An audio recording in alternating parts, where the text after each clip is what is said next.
сәлеметсіздер ме? Мен Нұрай тобының ата-анасы. Есімім Арай болады. Қызым? Мен Нұрай тобының Айбике. Біз бүгін бауырсақ пісіретін боламыз. Бауырсақтың қамырын біз үйден дайындап алып келдік осылай. Қазір қызым екеуміз осында жайып, қызып тұрған майға бауырсақ пісіретін боламыз, иә? Мынаны сен жая қой. Алдын ала майымызды қыздырып қойдық. Мына жая қой.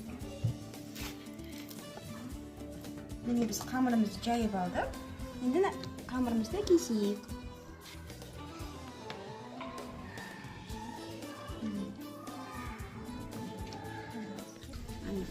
Енді қызып тұрған майға бауырсағымызды қане сен сала қой, ақырын кеп қалма. Жарайсың.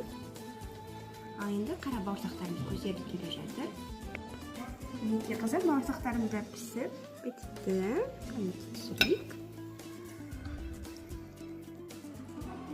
Үрленіп, үлкен болып пісіп келе қызым. Әне дәмін көре қой.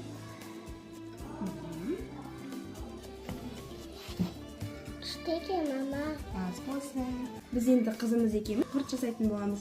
Құрт жасау үшін ең алдымен сүтті ашытып, айран қылып, айраннан қатық шығады. Ал біздің қатығымыз дайын мінекей.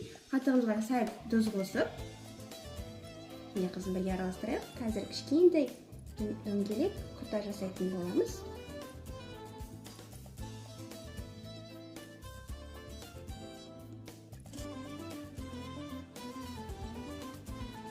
Міне біздің құрттарымыз дайын болды. Енді бұны күннің көзіне кептіруге қоямыз.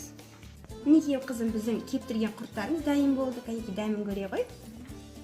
Мама, құрттың дәмді болыпты. Ас болсын қызым.